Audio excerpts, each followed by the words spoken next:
ढल गई। हम हाल बता देते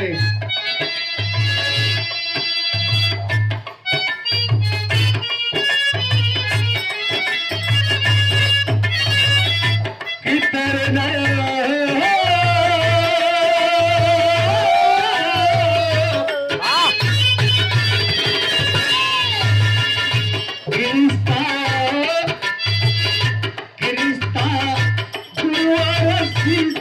के महान बातें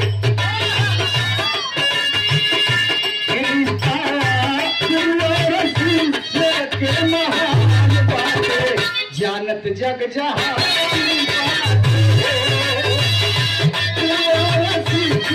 के महान बातें।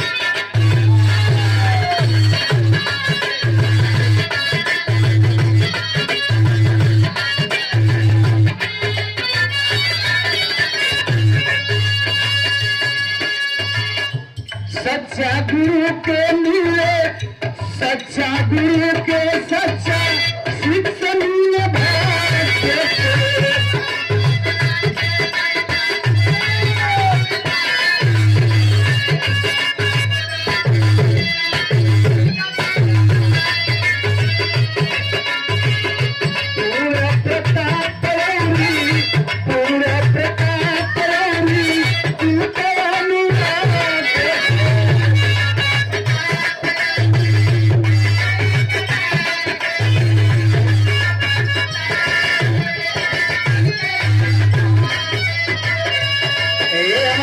छोटे भाई प्रदीप यादव जी के चाचा जी भैरवनाथ यादव जी गार्जियन के ओर से हमारे भी चाचा है। आपके श्री चरणों में बहुत बहुत प्रणाम।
प्रदीप यादव जी के बाबा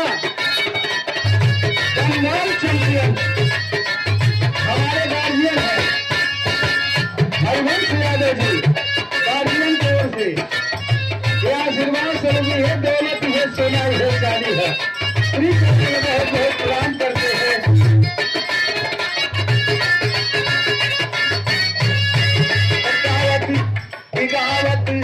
जकरा के दे दियो पुरानी बातें गावत जकरा के दे दियो पुरानी बातें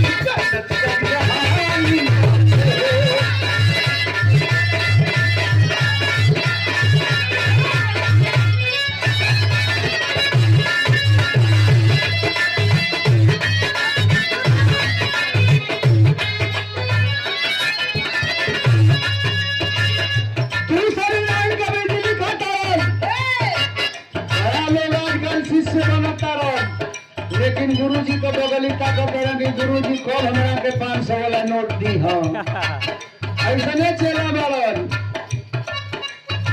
ऐसे कवि जी के लिखे के पढ़ो कैसे गुरु के बिना न कोई के गुरु के बिना कोई भरल बा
यही लाइन कवि जी लिख दिए, कितनी बढ़िया गुरु शिष्य की वार्ता। जो अपने दिल के अंतरात्मा से गुरु को याद करते हैं, जो अपने गुरु के चरणों में ध्यान लगाते हैं, वो गुरु के आशीर्वाद से उनकी नैया पार हो जाती है। गुरु भैया बस आखिरी है।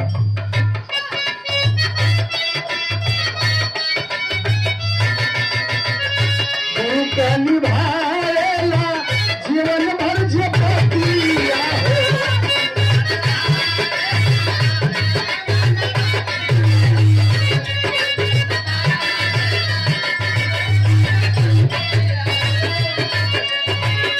होके समर्पित जोड़ी तोहर लाई चलिया हो।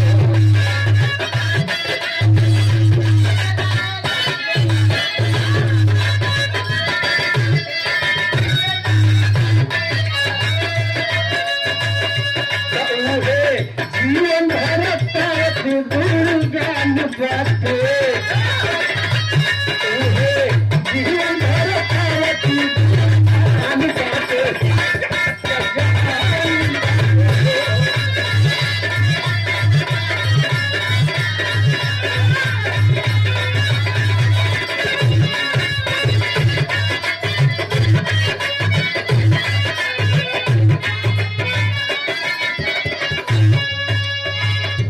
अपने गुरु से जो